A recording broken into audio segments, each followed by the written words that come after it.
Ladies and gentlemen, coming to the stage is Mike King Biz, the voice of RVA Business Media. At Mike King Biz, we celebrate the idea that business makes society better. On behalf of the whole Mike King Biz ecosystem, we say a big thank you. Well, greetings everyone, greetings everyone. Welcome back to Conversations That Matter with Lynn Lewis. I am your host, Lynn Lewis, and for those of you who have not met me before, I am a certified grief educator. I am the Chief Empathy Officer for Destined to Thrive Grief Coaching Services, as well as a published author, a speaker, and contributing writer to several media outlets. Today is the last episode, if you will, for Conversations with That Matter with Lynn Lewis. This is the last episode of this season. We will take a brief hiatus and we'll be back. And so I decided, since this is the end of our season, we would be interviewed. So first, I have my friend, my colleague, and my fellow community advocate, Ms. Paula Harrison, with me, and we are going to be. Hold on 1 second, sorry. Let's see. So Paula, would you briefly tell the people who you are? Just a brief introduction. As Lynn mentioned, my name is Paula. I'm the owner of Social Flair Event Studio. Lynn and I have partnered in so many different capacities that leads to community outreach. Thank you.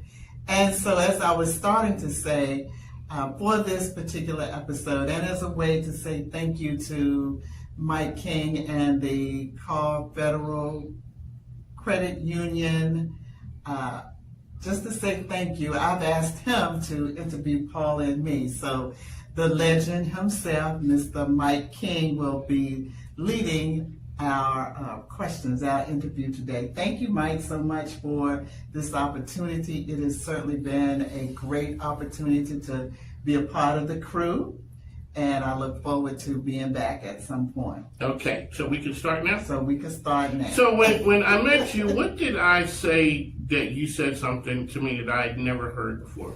What you said to me, you continue to say, is that I taught you that that sorrow and joy can coexist as far as grief is concerned. And I had never heard that. And I don't think most people think that they can. It can paralyze you. With grief and loss, you can't. So it's been great having you on the program to talk about that, because it can stop people in their tracks. Yes. And so now that's the personal sort of side of you. The business side of you still is also with this as well. Because talking to people, you are a speaker. Right. And you go talk to people about those things, because it's an important topic, but it's also when it's kind of on the touchy side. It can be on the touchy side. It can be on, because when people get in that grief space, and either they can't or don't want to get out of it, because there's sort of a comfort zone there. And so Paula, we met you and we had events, and so we see your studio over there. You had some cool things with Lynn there too. Mm-hmm. But I just want to say, I don't know, maybe I might be biased. I'm just gonna say mine was pretty cool. All right, so we had a bunch of women there. So Paula, tell us what your studio can do. It can transform to be whatever a person needs it to be. Absolutely, yes. So ordinarily, event studios are meant for the weddings, the birthdays, and baby showers and all the things. But how my event studio is different is we are a community hub. We focus on things that I recognize personally as outreach to reach certain individuals in our community. So we always talk about dreams. We just talking about, but it was in a different context. It wasn't exactly this. So, sometimes Lynn sometimes when you're talking to people, sometimes those dreams are not good. They're not good. They're because there's something happened that caused grief. Paula, on the other hand, for you, you had a dream to make something happen, and you made it happen. How do you make dreams come true to tell a person? Wow, I didn't see that question coming. I got one good one per show, sorry. Lynn, we're done. So how I make dreams come into reality is I try to have like a catchment of information available to people so they can come in and they can live out maybe a business adventure that maybe it was never tapped into before. It could be through a pop-up shop. It could be through a speaking engagement. It could be through arts where people are doing something that relates to painting, therapeutic painting. So it looks like a number of things, but my event space is a place where people can come through and they can live out a dream that they have in their mind. There you go. And where's it located again? It's at 10934 Hall Street, Midlothian, Virginia, and Chesterfield, Virginia. There you go. Alrighty, Lynn. What's I got a message from your guy. He's having the event that's coming up in October. Oh, Kenny Mitchell? Yes. Oh, okay. I'm gonna be there. Okay, very I'll good. be there, Very yeah. good. I'll be there too. I'm- But I want to add, Uh-oh. you asked Paula the question about making dreams come true for people. And though my dreams start out differently because grief is usually involved, but we have opportunities to see, and maybe transformation is a better word, because as you mentioned earlier, grief can be heavy, it can be something that people don't want to talk about. But what we try to do, and with some of the collaborations that Paul and I have had at Social Flair, is to see people transform. They come in one way and just knowing that, oh, I can have this, this has happened, I can't change it, but I can still find joy in doing some of the things that I do. With the prom drive. But that was big.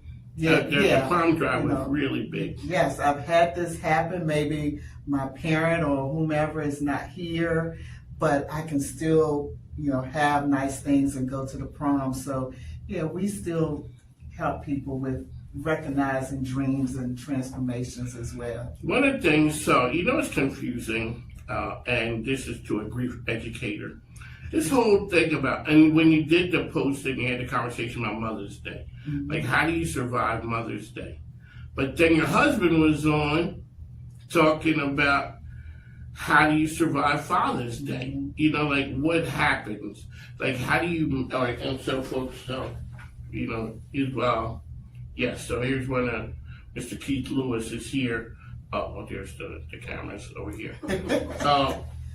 Talking about the loss of fathers. Mm-hmm. So, what's part that was interesting, or not the loss of fathers, right. Fathers who have experienced loss, whether it's kids or something. This whole thing with the colors when moms pass away, like what colors, like, it's kind of confusing. Like if your mother's alive, you wear this color. If your mom passed away, and if your mom is this, you say all those things. So I'm just gonna put it out there that's confusing, ma'am. And since that's the world that you operate in, maybe you can help folks because Father's Day is coming up, and I'm not gonna say dads don't. I'm gonna say it. Dads don't have a color. If dads don't have a color, because dad be like, Father's Day is cool. It's not Mother's Day. Right. Well, for the colors. Okay, thank you. That is, I noticed that in church. A lot of churches does that, and maybe otherwise as well. And to be quite honest with you, I don't recall. It's red and white. So one color is for if the mother's deceased, and the other color if they're still living. And so my church we don't do the color, so I honestly don't remember. Do you remember, Paula, which color? I'm thinking white is for deceased. Yeah, I'm thinking white is for deceased as well. But That's a good question. I'll know next time we come You on. should. I mean, Yeah. because your church, you got one of them churches. They give weren't you like a church hometown hero or something like that? What were you? I was the hero. Yeah, the hero of my church. Ladies and gentlemen, that's in the name of your churches, but we can't let that. Mount Calvary Church International in Providence Forge, where Archbishop Raymond L. Otey Sr. is the pastor. See, folks, that's how you do a church shout out. You know, that is the textbook of if you're a business or a person, you have a 30-second commercial, that is the church shout out. That's the example of how to do it. All right, Paula, what's coming up next for Social Flair? So we're taking a little bit of a pause. We have so far done 4 different events for the community. We've done the Grief in the Black community. We've done book drive for our Read Across America month. We've done the foster care drive, and we've done the prom drive, which was very successful. Moving forward, we'll be doing the Suicide Awareness Month, which is in the month of September. That is something that Lynn and I will be collaborating on. She'll be the facilitator, and I will be the one in support of her. Okay. And a person, how can people reach you to rent your space? Because it is a business. I mean, you can't keep giving away to the community. You got some money got to change hands. People got to use the space. How can they find out information about it? So I can be found on many platforms that relate to social media, on Facebook. I can be found on Instagram. My website page is socialflairevents.com. Okay. And as far as the event itself, will be on Eventbrite. It is the title, the theme is Suicide Loss. It's a family affair. It's going to be held on Saturday, September 19th, as she said, at Social Flair from 10 to 2 or 3 p.m. And yes, it is a paid event, and we encourage you to come if you are a survivor of suicide loss or if you support someone who is. And the thing that's going to set this apart from other just awareness programs is we are going to be looking at the postvention, how to support persons who have survived this tragedy. And so we'll have someone there talking about what happens to the brain when someone moves from suicidal ideation to having a plan to actually fulfilling that plan. What happens to them? And we'll have someone there who will be talking about the family dynamics and how it affects more than just that person. So let me ask you, so when a person, people start off and say, oh, my son passed away, and people, like, oh, I'm so sorry. When it becomes to the topic of suicide, sometimes it gets to be a hard, heavy subject. Talk to parents or people out there to help them through that awkward kind of, it's like people don't know how to, I don't even know how to say it, to helping them understand what and how to operate there.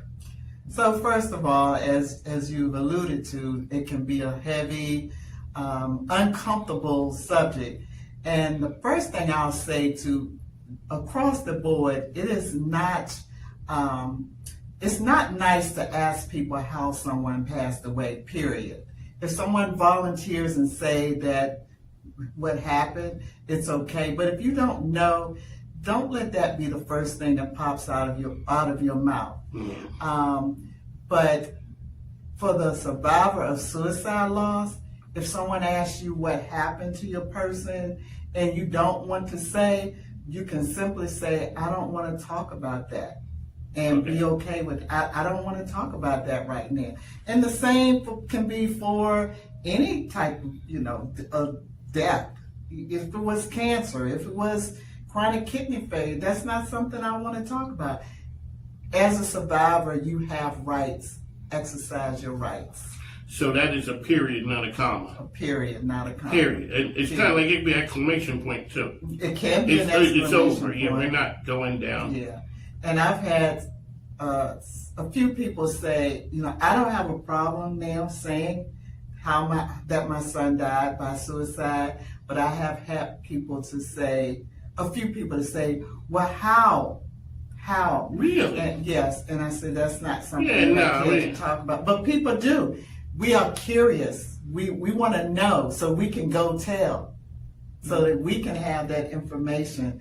So yeah, just do your best not to ask. If someone says it, then that's okay. But do your best not to ask. They'll be like the Martin special, run tell that. Right. Because, that's something right there.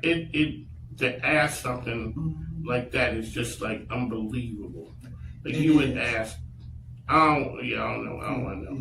Yeah. So, we'd like to thank Lynn, the grief educator. I've been educated on the right wording. Paula is here as well. Paula, one last time, how can people get information about what you do? Well, one, you can arrange a tour and come on through Social Flair.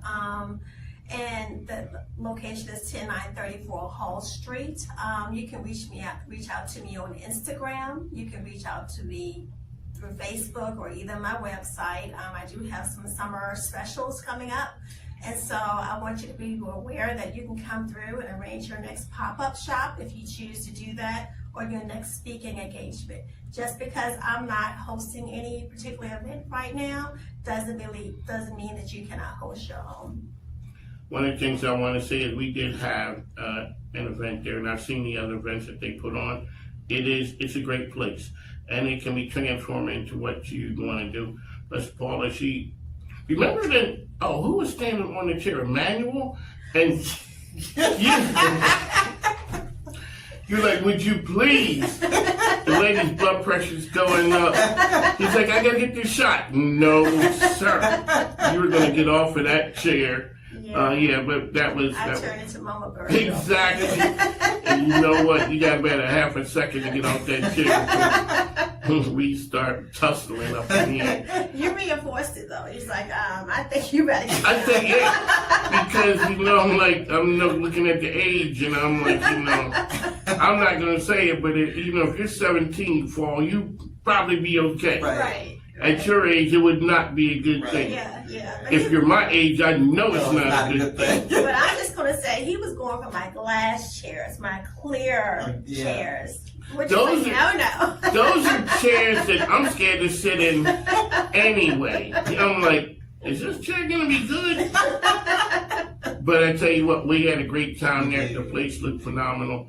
Make sure you go ahead and check out Paula and Social Flair. Rent a space, you will be happy. Lynn, one last time for today, how can people, because I got something for you when we're done. Okay. You thought we were done with this conversation when you hit me up, but I'm like, no, you don't know me. All right, so how can we reach you? You can reach me on Instagram at Grief Coach Lynn. You can reach me on Facebook, LinkedIn, and YouTube, actually, Lynn Lewis. And I am, where else am I? Oh, you can always email me. Email is still alive, but it is destined to thrive at outlook.com. And I also have a website, Destined to Thrive Grief Coaching at griefcoachingservices.com. Yes. So you got your talking points down from your mentor. You were here to. Yes. I enjoy when you keep bringing people through here. Okay. Yeah, I'll be straight up stealing your friends. That's I'll be okay. like that. Because I had to go that day. Ooh, Lord. Yeah, You was brought the good. Dr. That was Charlotte Mitchell up in here. That was good. Ladies and gentlemen, I am from Philadelphia. Yes, we will take you with friends. Yeah. We will. There's no shame to the game. With Mike, Lynn, Paul, I'd like to thank you. All right, folks, thank you. Take care. Should we do it? It's your call. Call Federal Credit Union, your best call for car loans. When you have to make financial choices, it's nice to have a partner to help you make the right call. That's a great idea. Let's do this. Call Federal Credit Union, your best call.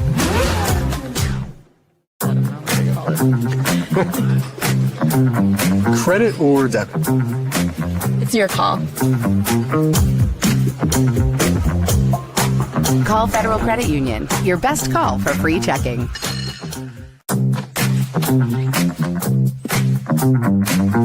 Are we really doing this? It's your call. Call Federal Credit Union, your best call for mortgages. Children's Hospital Foundation, the Cameron K. Gallagher Foundation, Jacob's Chance, Trinity Hospital, 40,000 minutes of broadcast time donated. Beyond Boundaries, the Virginia Down Syndrome Association, Nonprofits telling their story, maximizing their impact. Richmond Region Tourism, the Chesterfield Chamber of Creating Commerce, partnerships that make a difference. Rigo Office of Economic Development, Mike King Biz, the social enterprise brand, Girls for Change, on a mission. Mike King Biz. Our customer complaints. Ladies and gentlemen, Mike King here, coming to you from the Mike King Biz Call Federal Media Center, high above Henrico. That's where we are, coming to you from way out in Henrico. So shout out to Henrico County for hosting us again. I'd like to thank you and follow me on all the social platforms, which are on the mic with Mike RVA, as well as Mike King Biz. You can follow us on Instagram, LinkedIn, Facebook, YouTube, Monday to Friday, 10 a.m. to 12 p.m., as well as on ESPN Richmond, Saturday mornings, 10 a.m. we're not 10 a.m., 6 a.m. in the East. That's where we are. Alrighty, folks, we talked to the best and the brightest. Liz Baker is in the building. Welcome, ma'am. Mike, it is so good to be here with you, truly. Like I said, you know brands, but you don't know what people do. I just see you around town as the AI lady. You're at a whole bunch of things. You're in rooms that are rooms. And we always talk about that right there. You are an AI enthusiast. You're a writer. You're a speaker. Tell us who you are, man, what you do. You basically just summed it up. When AI went viral, it went viral in me too, and I knew it was life-changing, world-changing tech, and really interested initially about how it would impact Richmond and my community, and then beyond, how it's going to impact the world. And then as a person who really wants AI, here's my mantra. My mantra is AI for us, not to us. I want AI to happen for humans, for our thriving, and not to us, right? Because AI can be used to oppress people, it can be used to exploit. So from the beginning, this is a very powerful tool. I want it to be used in ways that actually help us and not hurt us. I talked to a lot of people, and it's funny that men talk AI and they talk about that. It's more of the power of it. It's more when I hear women talk about the ethical side, the human side of AI. So you told me you are from Virginia Beach area. I am from Virginia Beach, born in Norfolk, and from Virginia Beach, came up here in the 90s. Okay. I came to Richmond. So I ended up getting a Bachelor of Fine Arts degree from VCU in hot and cold art glass and hand and thrown ceramics. And I immediately it was amazing. I had incredible professors at VCU, really nationally renowned professors. But I graduated and went right into corporate. So were you always a creative type? Always creative, from the time I was little. As a matter of fact, went to a specialty center when I was, a special art school when I was in elementary school. Do you come from creatives? My brother's an opera singer. Okay. So yes. Yeah. Parents, were they creative? Actually, no. So my father was a professor. He's a earth science professor who teaches people how to do earth science. So he taught teachers how to teach. Okay. Which I think my love of both science and of teaching others and helping people to grasp concept and ideas probably comes from my dad's love of education. Okay. So he's a well-loved teacher.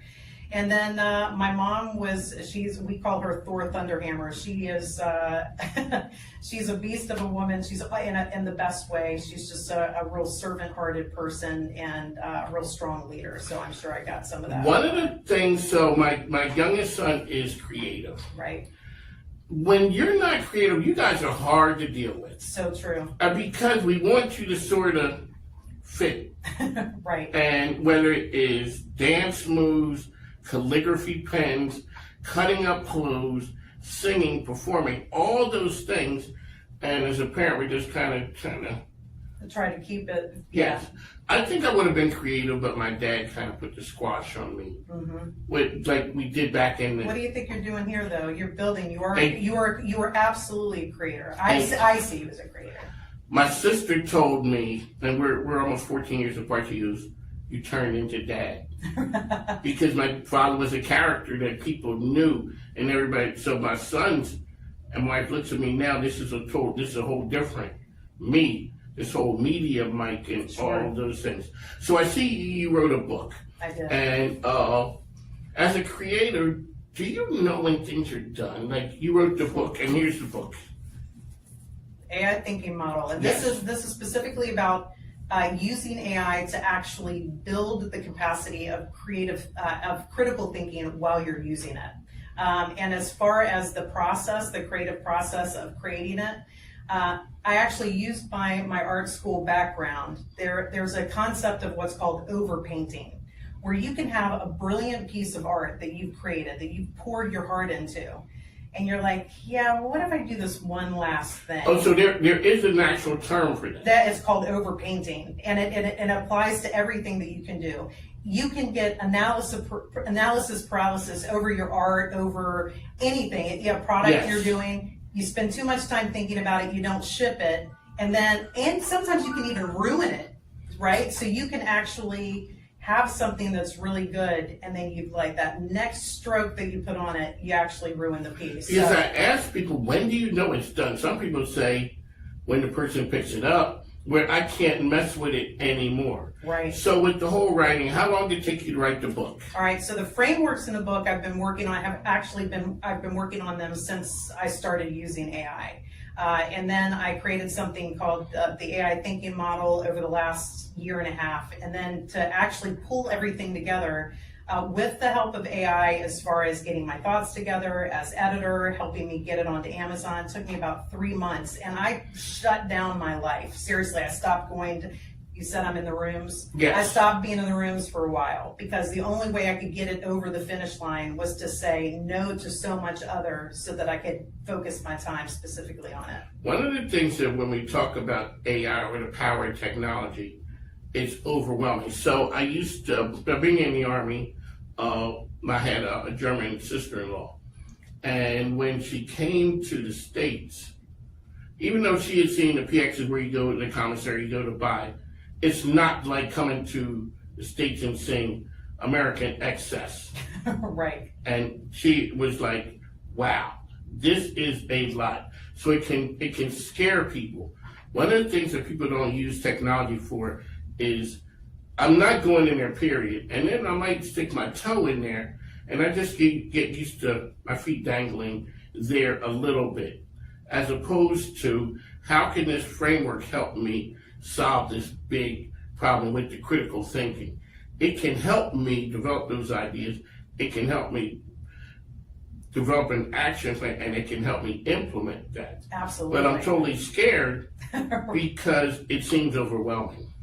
It can be overwhelming, but actually that's one of the things, and I think I get this from my dad, we're talking about the teaching. I had a tech guy who works for Cisco tell me, he's on the board of directors of a nonprofit, came to my house, I showed them how to use the tool. He said, Liz, I talk to technical guys day in, day out, and they make AI complicated. He said, you're the first person I've talked to who made AI accessible. And he was off and running. So the best compliments that I've gotten about the book so far is that I was so generous with the advice, that it's very readable and very consumable. And as a matter of fact, one of the reviews I just got said that for people who are intimidated by the technology, this will help them to move forward in ways, and it gives them so many ideas that will demystify some of the things that they're concerned about. So you are an OG Richmonder who's not from here. Right. You've been here. I've been here since 1990. In the dark ages. Yes. And you look at, from a business standpoint, what would you say now? Like, what's the biggest difference that you see now? And when did you start to see that turn starting to happen? Oh, well, it's gotten, I feel like Richmond is getting better day to day. And as a matter of fact, people, my friends from out of town or friends who used to live here who have now left get so sick of me saying we're in a renaissance. Like we're just, Richmond, like so much is happening. And I'll tell you a story about AI. I tell people all the time. I went to a local networking event where they were talking about power usage for AI. And the guy I sat next to is a nuclear scientist. And he said, Liz, I could live anywhere in the world that I wanted to live and be associated with AI and power, but I chose Richmond, Virginia because of the cool things that are about to happen here in the next 5 to 10 years. So there's really cool stuff. And I tell you the other thing, Mike and I were talking about that we went to Will Melton's First Friday. That was great. Right? But while we were there, one of the things, I come to Common House or to the Black Iris Social Club often, but to be there on a Friday night and see Broad Street with so many people, so much activity, I haven't seen Broad Street like that in the whole time I've lived here. That is a major change. To see the city center vibrant, people excited to be down there, things happening, I'm loving it. So you are a Renaissance woman. You go back to the beginning of this whole AI movement. When Will Melton told me about that, it didn't resonate about what exactly it was. And he gets his little crew together, and next thing you know, it starts to take shape. Yeah. And that's when I started hearing and seeing you around town with this core of people.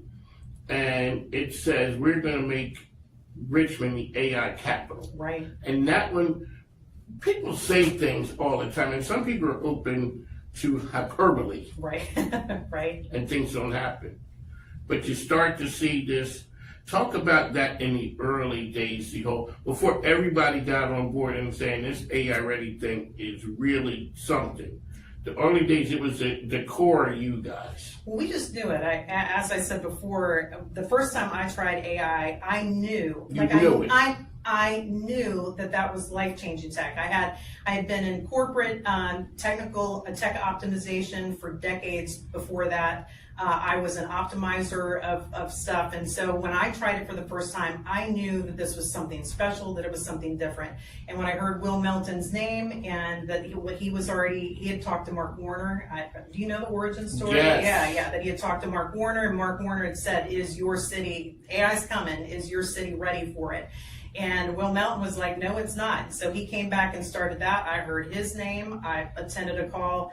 I knew that it was going to have major impacts, and because I love Richmond, and because I want the people of Richmond to be prepared, not just like be prepared for AI, but actually know how to use it and utilize it so that they can upskill, so that they can be more prepared for the future. I was all in. So I see you guys are operating out there. This whole women in tech thing, this women in AI. I see you rolling my partner, LJ Lori Jennings. Oh yeah, absolutely. You guys talk about the women in tech and this whole movement. Well, I'm sure you know that women in tech are underrepresented, yes, especially in leadership. And we don't want that to be the case, because actually businesses don't want that to be the case either, because even though women are underrepresented in tech, they're also overrepresented in consumer areas. So they're the ones buying the stuff for the families. They're the ones who are building the community. You want them involved in this conversation. The other thing from the beginning that really stood out to me was that AI has the potential to disproportionately impact women's jobs. So women have a lot of administrative kind of process roles that can actually be replaced by AI. So my point is, let's get women in the conversation for a ton of reasons, and they should absolutely be leading the conversations, but also they need to be upskilling. They need to understand how it's going to impact the community. They need to be ready for it. So that's why I was passionate about getting women involved and saying, I don't care if you even like it or not. You may hate AI and say, I wish that the AI had never been a thing. It doesn't matter. It's still here. The cat's out of the bag. The train has left the station. It's coming. How are you going to deal with it in a way that is good for your community? Ladies and gentlemen, Liz Baker, the AI thinking model author, is here with us. When you look at the whole AI scene and people are afraid of it, the idea of it is, if you know the content it is a tool. When you see something that is life changing to organizations. So I back in the heyday, I used to sell technology. I used to be a sales rep for a technical company. And it was funny because a person would say, it is hard to find a technical person who can speak English, or you can find a person who is a salesperson who is technical enough to understand to start the conversation. AI has been in every part, it's coming into every part of our existence. Talk to business owners and let them know, don't be afraid, there is opportunity here. It is not as dreadful as you think that it may be. Well, I'll say it's not even as dreadful. I can't tell you many organizations that I walked into the organization and almost every organization that I worked with, especially, within the last couple of years, had people who were maybe 2 or 3% who were early adopters who were really. You're an early adopter. Right, I'm an early adopter. When stuff hits the street, I'm into it. I've always been visionary. I like tech. I'm interested in it. I'm interested in the future and how it impacts people. But I go into organizations and we start the conversation and they're like, I don't know about all this. I've heard all these things. By the end of the conversation, they're excited. They are starting to see the opportunity. And there's a famous biblical quote that says, without a vision, the people perish. If you don't know what something can do and you've only heard the negative of what it can do, or as a matter of fact, today, my brother called me. He was sitting with a thoracic surgeon who had tried ChatGPT to plan they're trying to go to undeveloped regions and actually put medical people on the ground. And my brother said, you should try ChatGPT to help you with the planning of the trip. And the guy said he tried it, he hated it, it didn't work for him. Well, he didn't know he didn't know the questions asked. You got a thoracic surgeon who's a brilliant guy who doesn't yet know how to interact with AI in a way that will get him the results that he needs. But once he learns it, he's going to love it. So you think that is what really holds people back? They don't understand the correct prompts. They don't understand what to ask. Well, and that's what this is about. Not only that, and I bet you don't know this. I'm sure. I bet you don't know this. I thought the reason I delayed on the book was because I thought people were going to I thought it was going to be intuitive. But there's a way to set up AI, ChatGPT, Claude, Gemini, Copilot, all of them. There's a way to set up the personalization where you define your perfect business partner, your perfect partner. And you say, I want you to work like this. It's not prompting. It's literally you define it. And then you say, here are the things about you, tell it about you. Here's who I am. This is the stuff I've done. This is my mission, my vision, my goals, where I'm headed and where I need to develop in critical thinking. I want to be wise. I want to be a great leader. I want to, be a connector. I want to be the best I can be. You can actually configure your AI so that every single time you talk to it, it's developing that in you. And so that's why it's a change. It's beyond prompting. It's you're creating.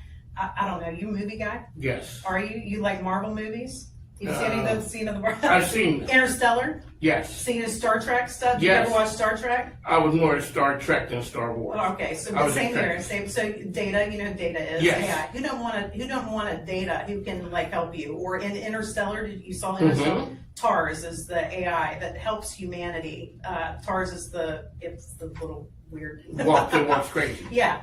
Anyway, the bottom line is you can actually configure the tool now, not to create generic, people talk about generic slop, AI is making us dumb, it's dumbing us down. You can configure it to make you smarter, to make you better, to work on your mission, vision, and goals. People just don't know that they can do it. So it is laying the groundwork before you just type in generic prompt. That's it. That's it before the prompting.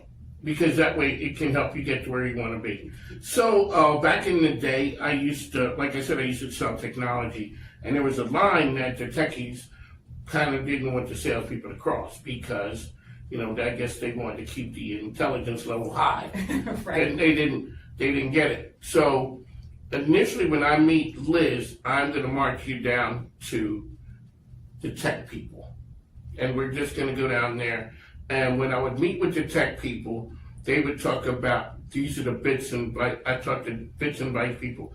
This thing is great. And then I go over to the dollars and cents people and say, those guys are idiots. We're not paying for that. a lot of that conversation goes away now because the dollars and cents people understand, the ability to understand the technical side.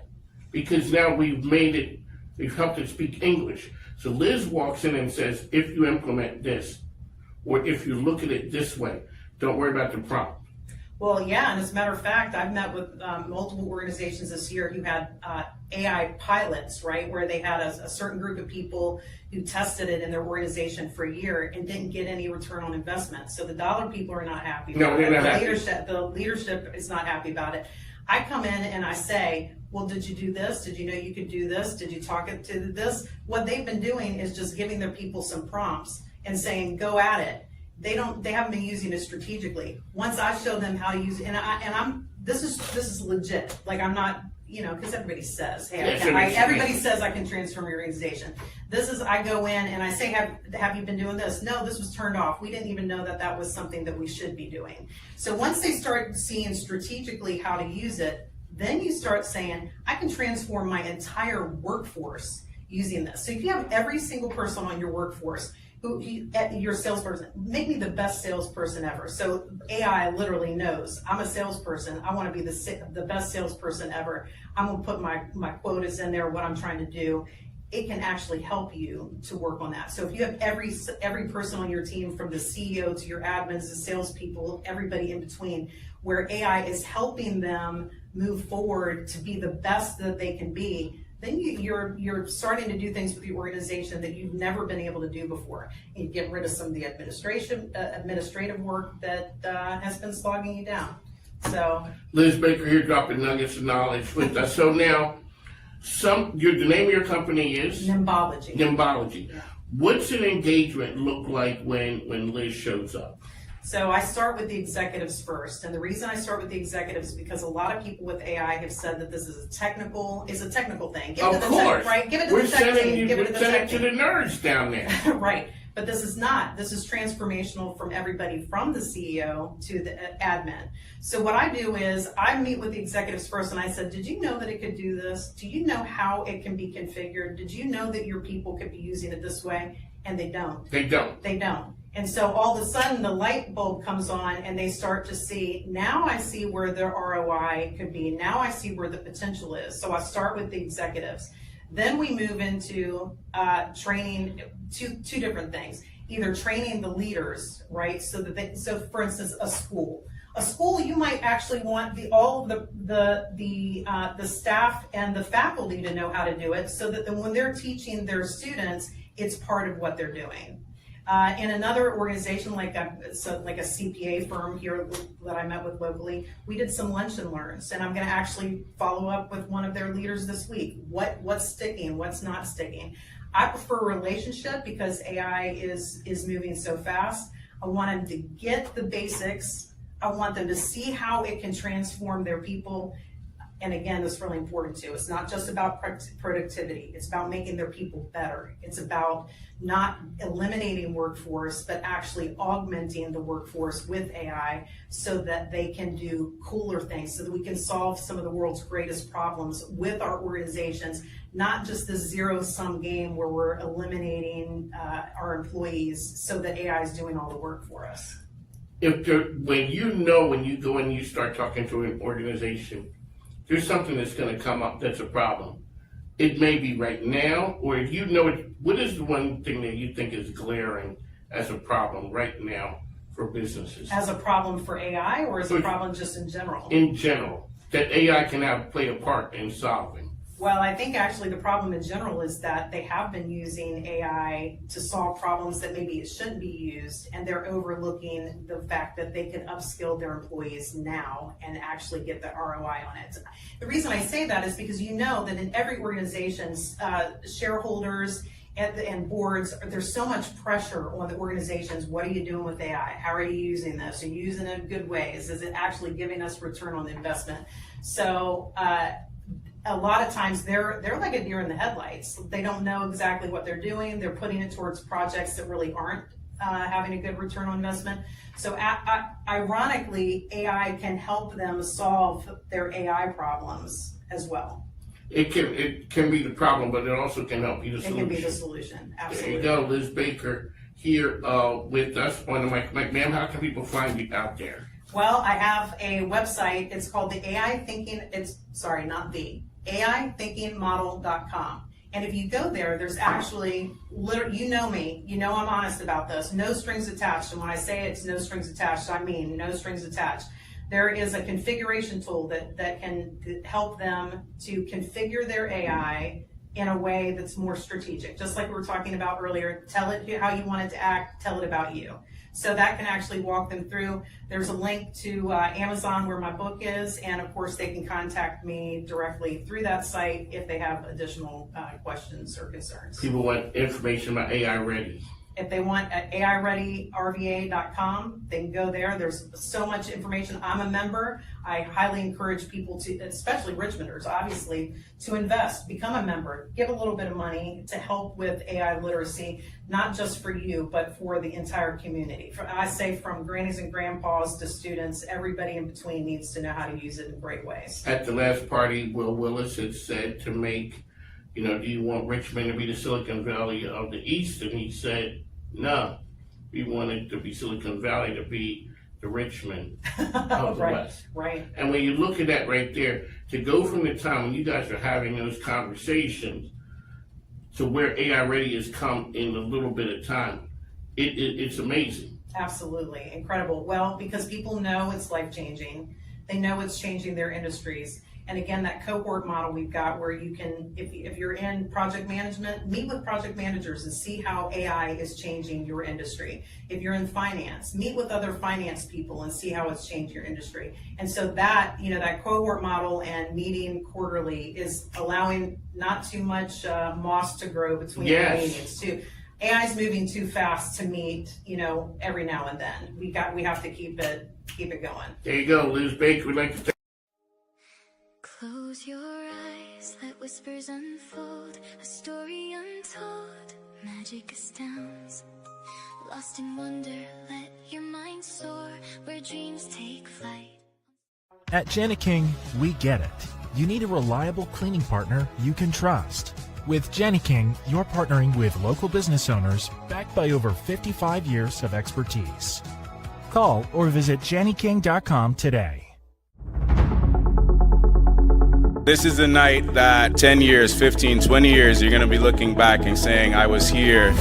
There's an inflection point happening in technology. We get to lead it, and we get to lead it right here in Richmond. We must prepare existing workers, students, and communities to be able to use AI so that no one is left behind. The real story isn't AI itself. The real story is what AI makes possible. AI is the new keyboard. It's the new mouse. It's not the answer, it's the instrument. And the more people we hand that instrument to, the more possibilities we turn into realities. People want to be together when you're making a difference. How can we make Richmond, make the region, and in part, all of Virginia, the most AI ready? A lot of people ask me, do we just want to be the Silicon Valley of the East Coast? The quote everybody keeps on having me re-ask is no. My mission is for Silicon Valley to be the Richmond of the West Coast.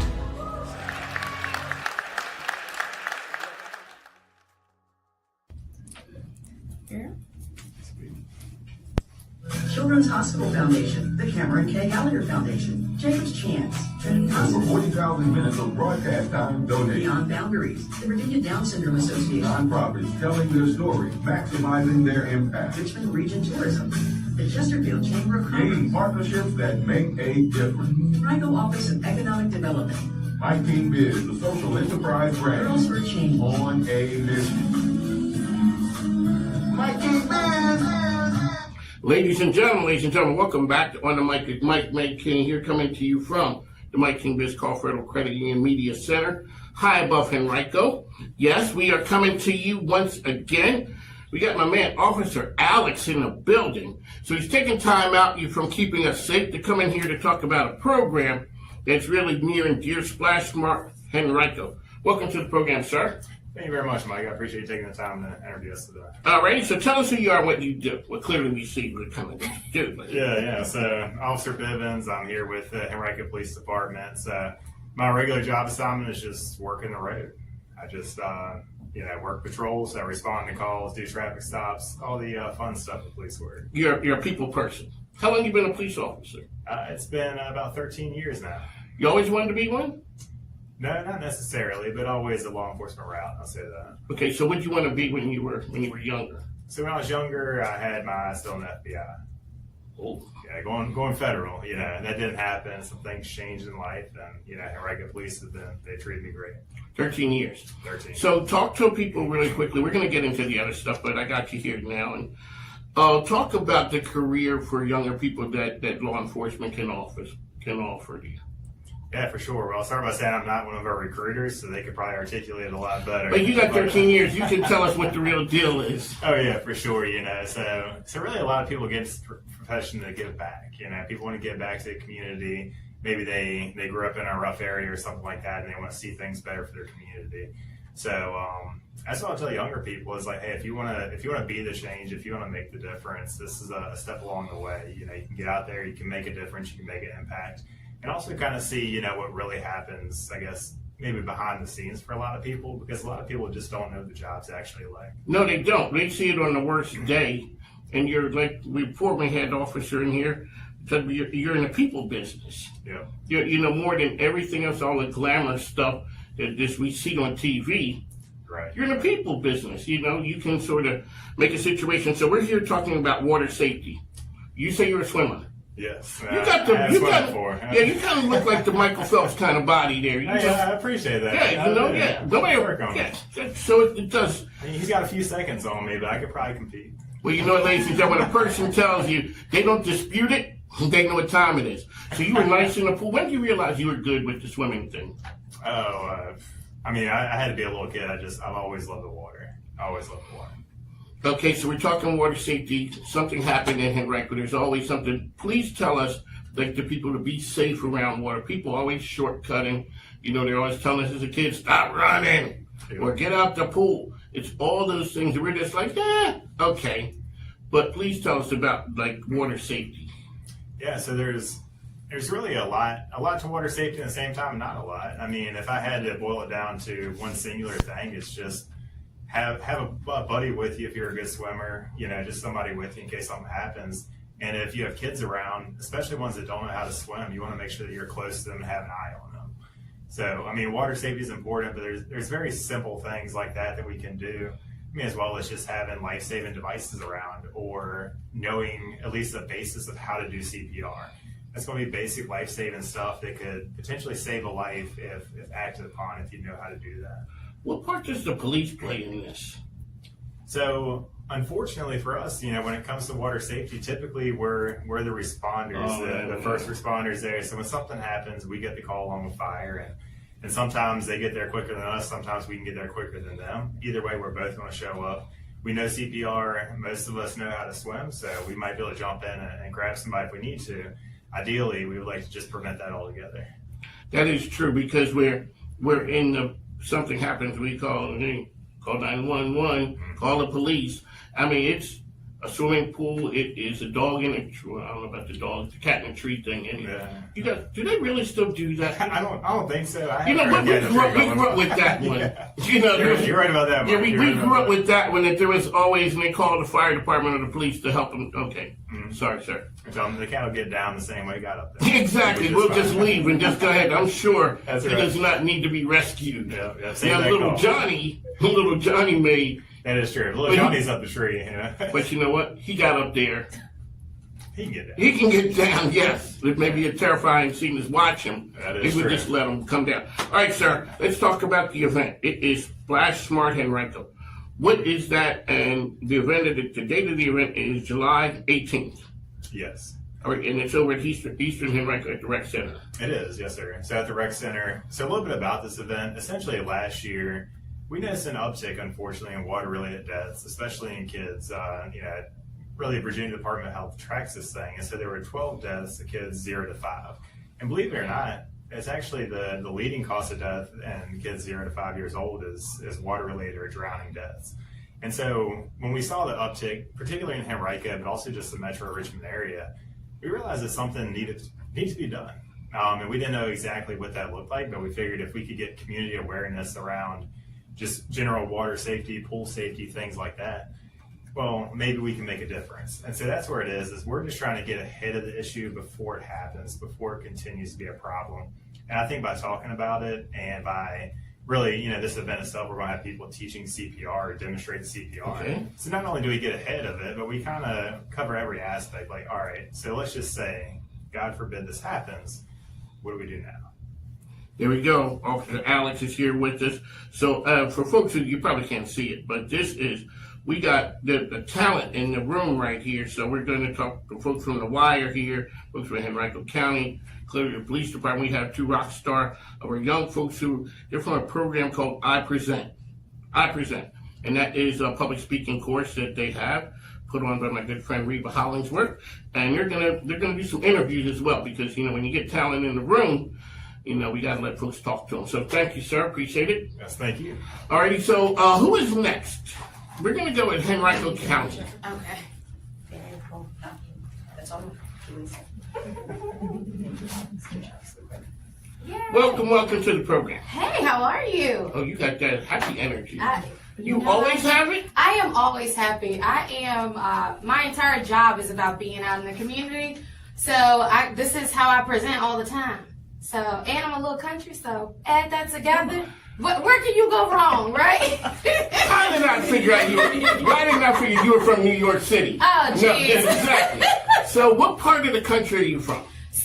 So I'm from a little small county called Nelson County, Virginia, southwest of Charlottesville. I went to UVA in Charlottesville, and then my career just led me to the big city of Richmond. That's right. So when you left Nelson, so clearly when a person, being from Philadelphia, a person say, where you from? Phil? No. Well, do you know where Lansdale is? The person says, yeah, I do. I'm like, well, I'm not from Lansdale. I'm from that little town right before you get to this town called North Wales. It's the one stoplight town. So if I go to Nelson County, which I don't know where that is, what town are you from in Nelson County? So it's a little place. It's called Nelly's Ford, but it's right up 151. We are known for we're a small variation or version of wine country. So folks go there all the time, going to wineries, breweries. If you know of like Devil's Backbone or Gold Rock, those are located in Nelson County. Nelson, so thank you, Nelson County. All right, so when you went to Charlottesville, did it seem like the big city then? It did not, because we always went to town there. That's going to town for us. See, folks, that's what happened. That's when you went to town. That's when we went to town, right? How long did it take to get to town? About 25 minutes. Oh, okay. Yeah, not bad, right? Okay. Yeah, scenic route. You were close. So you're with Henrico County. That is correct. So I'm Jaleesa Turner, and I am the director of our outreach and engagement department for the county. Because I forgot that. That's okay. So I got carried away, sorry. Yes, I did. Okay, so what's the official title once again? I gotta get this. So I am the director of our outreach and engagement department for the county. Mm-hmm. Why it's so Splash Smart, Henrico? Is this the first year or it's? This is the first year that we are doing this event in conjunction with our partners. As you know, the Henrico Police Department, we have the YMCA, Henrico Recreation and Parks, the Fire Division. And so for our department, one of the things that we try to do is make sure, again, we're outreach and engagement. So our entire job is about being out in the community and meeting folks exactly where they are. And one of those things that we do is by uplifting or amplifying opportunities for engagement, education, resources, and really, I always tell folks, it's like, we like to celebrate not only the folks within the county departments, but also being able to celebrate our community members. But one thing in particular for education and resources, whenever there are events or initiatives that come up in the county, as Officer Alex said, whenever there's like a need and we're like, okay, you know what? We can pull together some partners, because for us, we are what I like to consider bridge builders at times. And so we have the community partnerships. And so whenever departments may come to our department and say, hey, we want to put this thing on, the first thing that comes to mind is like, you know what? I know a person, or I know an organization. Okay, so I grew up, my father had been an orphan. All he knew how to do was make money, and he was good in business. And people say it's not what you know, it's who you know. That's right. You know, my dad said, it's not who you know, it's who knows you. Come on. So when you say a person comes to me and they're like, I got a problem, I'm like, hold on, let me I got a person. That's right. And that's what Henrico County is. So they're doing something. When I heard that the fire and the blazing bags program, I'm like, man, that's cool. But I did tell them, I didn't make it. I wanted to get up on top of the fire truck and use the water cannon thing. I was in the Army forever. Okay. And never got a chance to do that. I was a medic too. I always, you see me like, I wanted to do that. And Zim told me she could help me with tips on being a 12-year-old girl to get in the program. I was done. I'm a grown man. I was like, but if you could help me get up there. Well, you still have time to make it out there. They're going to be there today and tomorrow as well. So, I mean, if you if I want to get I want to get my spray on. That's right. Head on over there tomorrow. Okay, I'm going to try. But this one right here is July 18th, and it's at the Recreation Center. My grandkids love the Splash Park. Yes. And one of the reasons that we chose this location in particular, and just kind of for a little bit more insight, again, it's on Saturday, July the 18th from 10 a.m. until 1 p.m. At the Eastern Henrico Rec Center. And we do have they call it the splash pad. Mm-hmm. And it's a wonderful attraction. So not only are we going to have all this education, we're going to have folks out there, the YMCA, for example, who you will hear from shortly, but they're going to have life jacket fittings. And then we're actually going to transition the program from being outdoors, and we're going to go over to the Frank J. Thornton YMCA, because we're going to have demos right then and there. Because there's one thing about having all this education, but it's another thing to be able to see it, right? And especially seeing it on the water. And so our partners at the Y have been so gracious and wonderful partners to say, not only do we want to come out and participate with you all outside, outdoors in your space, but also we're going to invite the community members to come over to the YMCA, because this is such an important thing for the community. It's something, because we do need to teach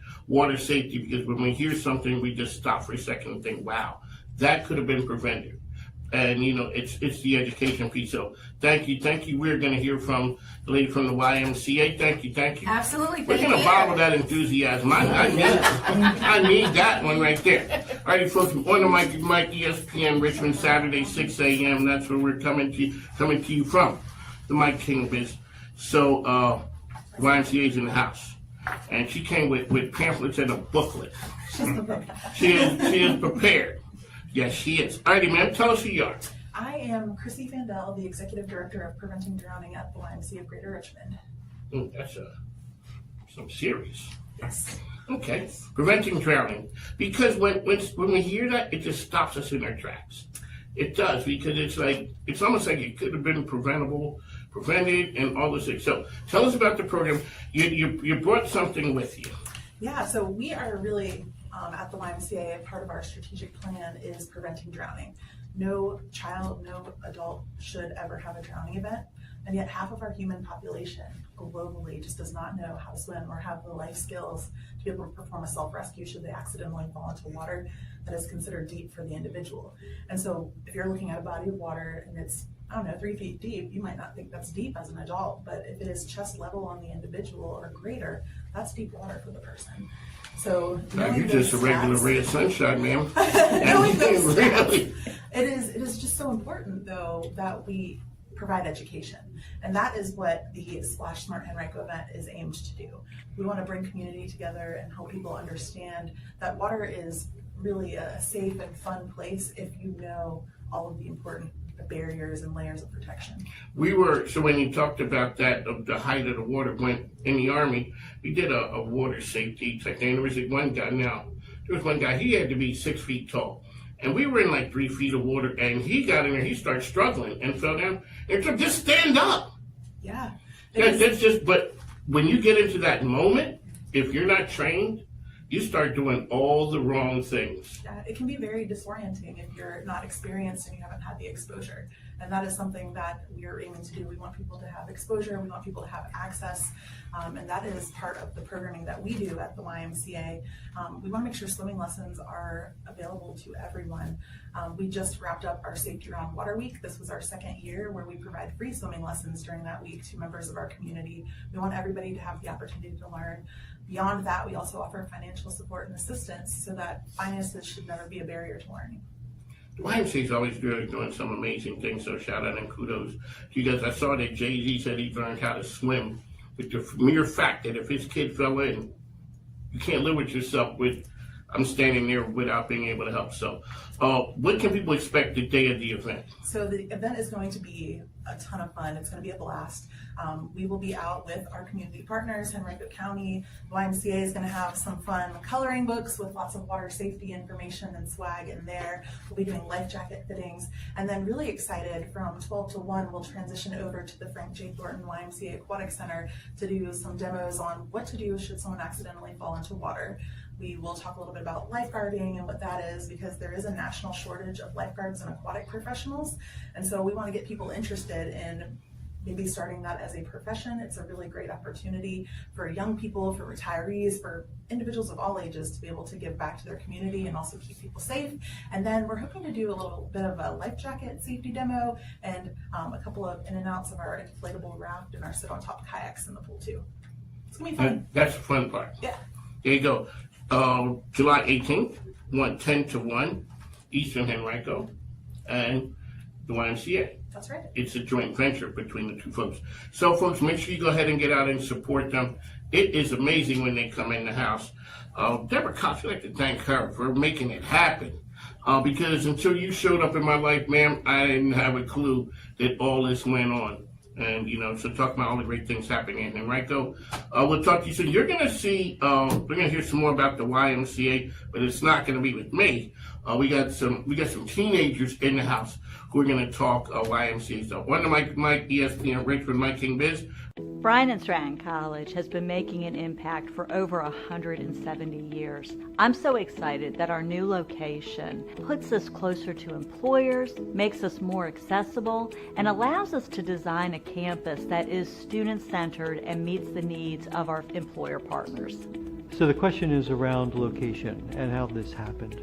It was a result of a great deal of planning and forethought. It was a result of trying to decide what was the right location for some sort of facility like this. And so when Bryan Stratton expressed interest, I was in full support. This location means a lot. It's near Chippenham Hospital, it's near Powhite Expressway, and it is also near Chippenham. So this location is about as perfect as you can get for a college like Bryan Stratton. Accessibility is so important to us. We want to ensure that our students, our staff, our faculty, and our employers can get to us. I'm so excited. This is the first time that we've ever been on a bus route. So our students won't have to address that hurdle on top of all of the other things that they're balancing. It means something to the people of Chesterfield County, especially with the branding of Chesterfield here. I like to always say Virginia State University is the university of Chesterfield. Bryan Stratton is the College of Chesterfield, and it's just a perfect pairing. They're closer being here to where the most students in the region go to, that we try and train and prepare for careers, but Bryan and Stratton can definitely take them to the next step. Moving our campus was a tough decision. We've been on Hall Street for over 30 years. But relocating to Gateway off of Midlothian Turnpike really cements our future. We are investing in our Chesterfield-Richmond community as well as our students. It is so important to have Bryan Stratton in our community. You have an opportunity as a student to be able to learn and to grow and to become. When it comes right down to it, have you lived a life to its fullest blossoming? And what Bryan Stratton is able to do is create that opportunity so you live your life to fullest blossoming and greatest good.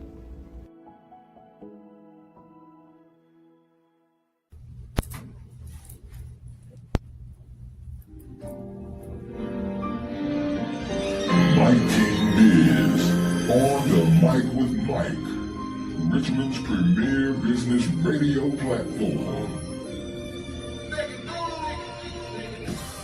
Judging how you judge say we going corporate. Nah, we just corner boys with the corner office. I'm at the cap table, what the splits is. Not that cap table, boy, we live this. Promoting how business can make the community better.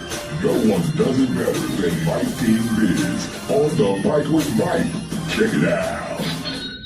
Ladies and gentlemen, welcome back to On the Mic with Mike King here. Coming to you from high above Henrico. You can follow me on all the social platforms, which are Mike King Biz, as well as On the Mic with Mike. What we do is we talk to the best and the brightest.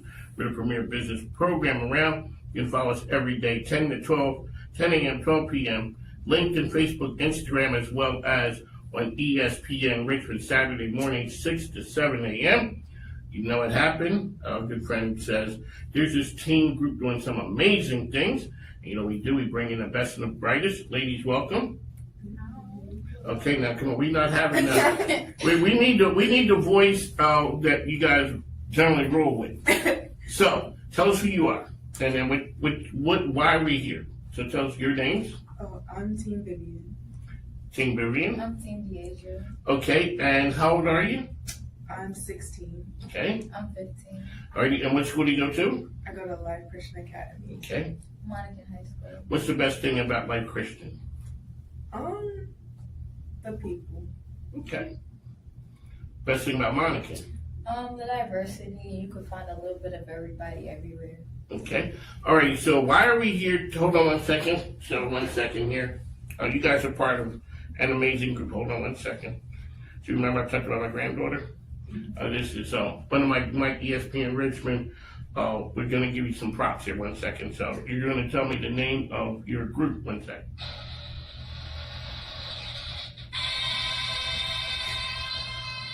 We spared no expense around here, ladies. No, we did. That came from the Father Below store. So, alrighty. So, what's the name of your group? Top Teams of America. Top Teams of America. How long you been a top team?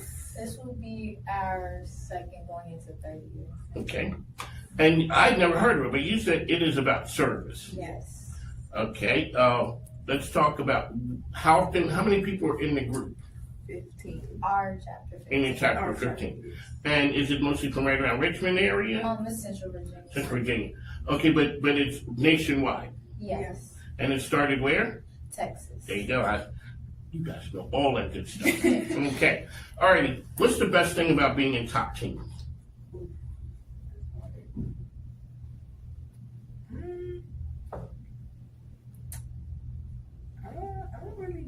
Yeah, but you like it. You just know you like it. Okay, what's the coolest things that you... So it's about service. Yes. But it's about girlhood, sisterhood, And brotherhood. Sorry. We also have the mentor program. That's probably the best part. Yes, be my mentor. Okay, so let's talk about the who's your mentor? You want to give a shout out? Go ahead. Oh, my mentor is Lady Angela. Lady Angela, congratulations on being a great mentor. How about you? Oh, mine's Lady Linda Gilliam. Okay. What's the best part about your mentor? I feel the best part about my mentor, she's just everything. Like, she matches my energy. She's a great public speaker.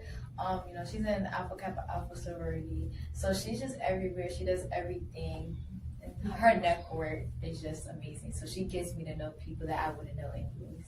So I'm about to make AAs. She always run around, ski-wee? No. We just joke with that one. Alrighty, let's talk about the things that you got. How often do you meet?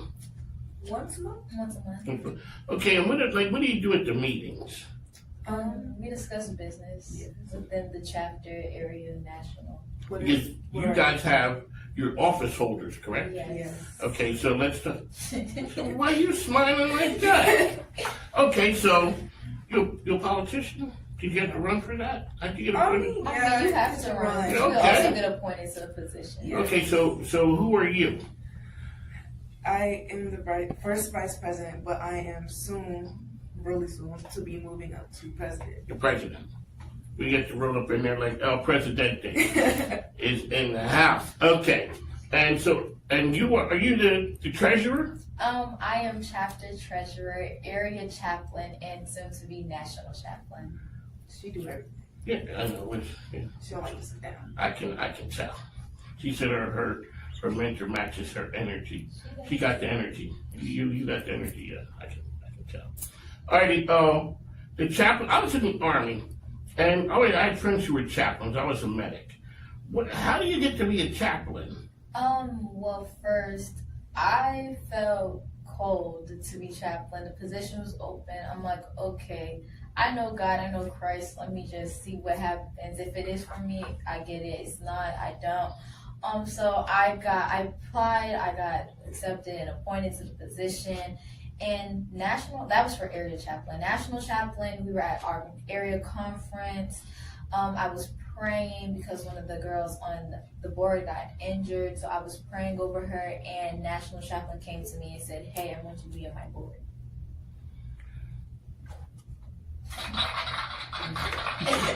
Okay, ladies and gentlemen, as we talk about making magic happen. So you guys have been in the program for a while. Somebody new comes around, and all of a sudden you see that look on their face when they first show up. They're kind of like, "I don't know about this thing." Like, what is that like when you're like, "No, you're really gonna like this thing. Just give it a try." Like, what's that like when you see new people come in, and now you're the OGs. So now you guys have to be like, "No, this thing is pretty cool." I feel like it's like when you hear top teams of America, it's like you already got to be at the top. You got to be the best of the best. It's not like that. It's not so stuck up and straightforward. Like, we have fun, and like you get to be the top. You don't always have to start at the top. I like how it started from the bottom. Now we're here. Yeah. Alrighty. So, what's it like when you go to other areas? So you know your chapter and you know all the people. What's it like when you go to the other ones and you start to meet other people from other areas? It's pretty nerve-wracking. Like, you gotta get out your comfort zone and you gotta meet and talk to people. But in the end, you're gonna make some really great friends. So are you an introvert? I am. But I know you're a beast on. You say you're a volleyball player. Yes. You're not the introvert there. No, you're not. Can't be. You're the killer on. What's the best thing? So your team, all right. So you're your top teams, part of a group. Have you ever played individual sports? I have. You have? She has. I haven't. So you like being part of a team? Yes. What's the best part about being part of a team? This big support. Like, if you mess up, they don't tear you down. They bring you up. They say you got it. Fix yourself. Get back to it. You got it. Okay. So when you said, I take this. So when you grow up, what do you want to be? You like the whole engineering that world. Okay. What is it about that you like? Honestly, I really like learning how stuff needs to stand. Like, what buildings need to keep a roof up or what buildings need to keep their walls up. You always were like that? Oh, but let's say you like messing with Legos too, don't you? Okay, and have you ever dealt with the Lego people here? There's a Lego, there's a Lego factory. Yes, I know. Okay, and which area do you live in? I live in the Chester area. Oh, we gotta get you connected with the folks over at Lego.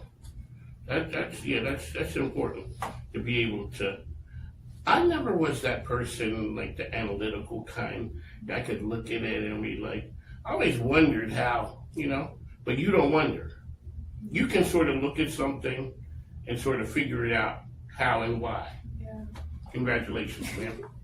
That's not me. Alrighty, so, and you want to be a trauma surgeon. Yes. Okay, let's talk about that. You always wanted to be that helper of people? It's not. I haven't always wanted to be that. First, it was culinary, but. Are you nice with I am. Okay. Well, okay, hold on. We ain't running by that. So, okay, what's your go-to where you're like, I can kill that? Or any pasta dish. Anyone? Any pasta dish. I love pasta. I do too. Yeah. Fettuccine's kind of like my. It's kind of like top tier. That's automatic. Yes. Oh, Alfredo. All right. So who else is nice in the kitchen in your family? My dad and He's my nice? mom's mom. My mom is good too. She just doesn't do it as often. Okay. So when Dad makes it, what's his go-to? Whatever's asked. But he got skills like that. He can. But he throws down with some breakfast. Oh, he's a breakfast guy. I'm talking breakfast all day: pancakes, French toast, biscuits, sausages, bacon. See, that's that whole breakfast is cool. Breakfast is. But when you start adding in the biscuits and all of that, that's when for me that gets to be a bit much. I'm more the dinner person. But when you see those people breakfast all day, they be rolling up in there. They be happy. And oh, you're one of them too? I am. How about cereal? I love cereal. See? You eat cereal? Like my cousins, they ate cereal all day. I do. And nighttime too.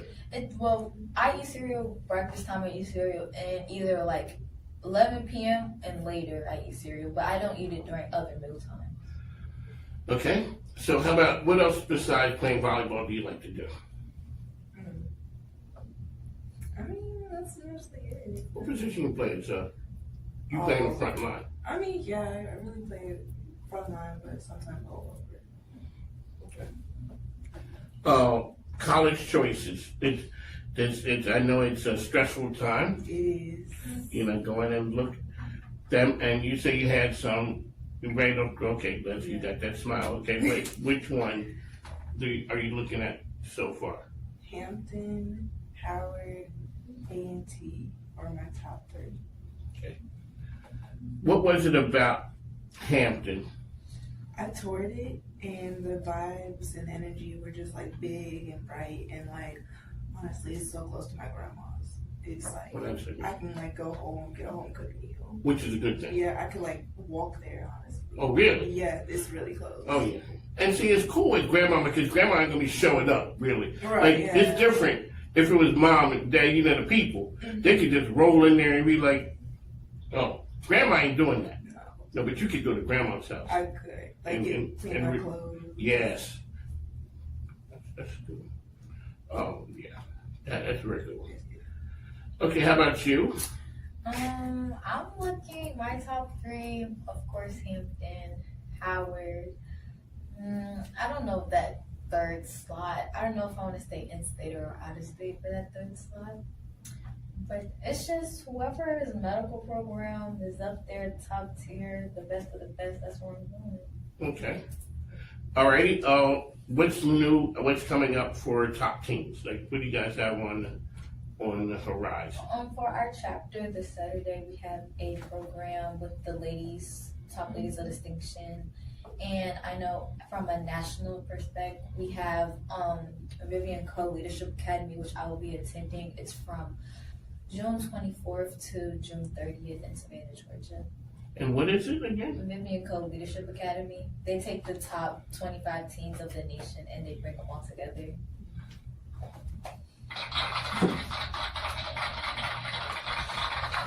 Do you, maybe because you're in it at real time, do you understand like the power of top teams? I do. You do?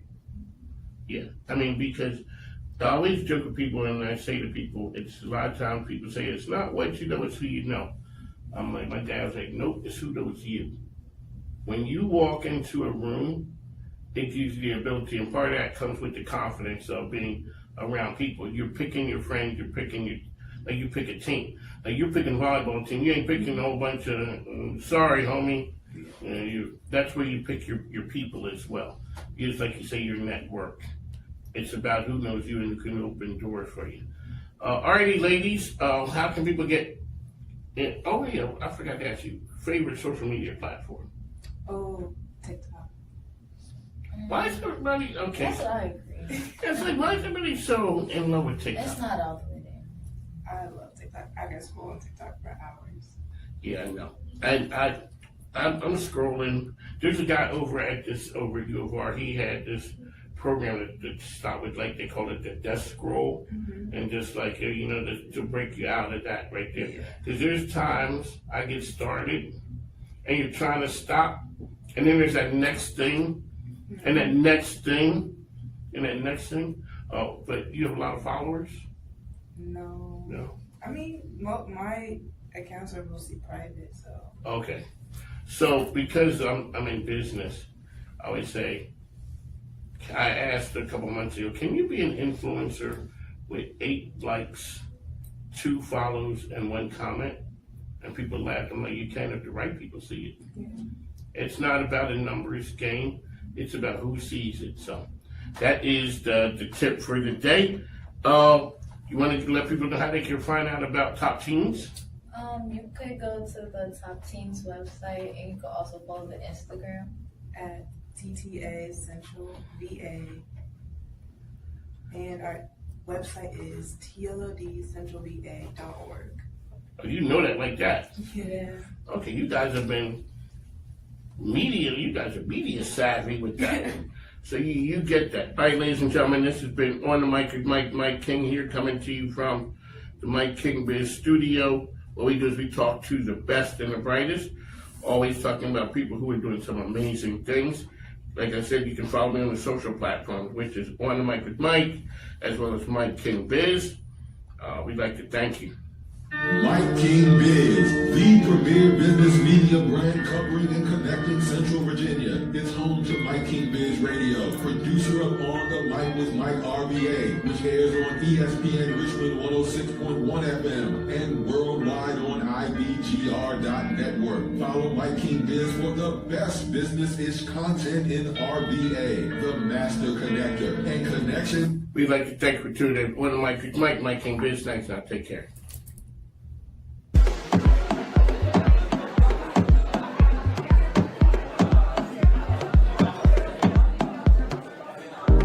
We're in our Thrive season. We've moved past surviving. So welcome to the Mikeys. And now it's a business I get paid to perform. And I want to say this. My King Biz, I'm my King Biz. Thank you. So the next person up is Jenny Kirby. And this is her house, folks. This is the house. This is the house of Jenny.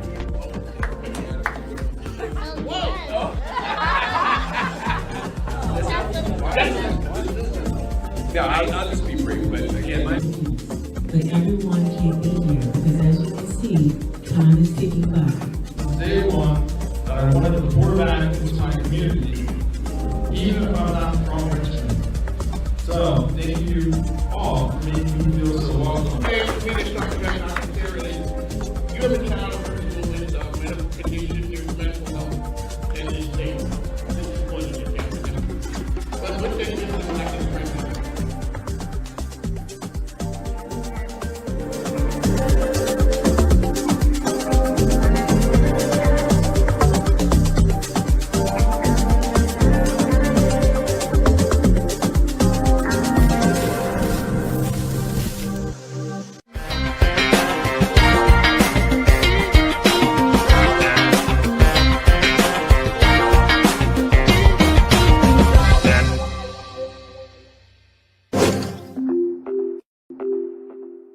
I think if you don't understand financial literacy early on, you're starting in a hole. We're trying to set the mission that we are growing our credit union through the youth. We want to provide education, the products, the services, and all the resources they need to make financially healthy decisions. Are we really doing this? It's your call. Call Federal Credit Union, your best call for mortgages.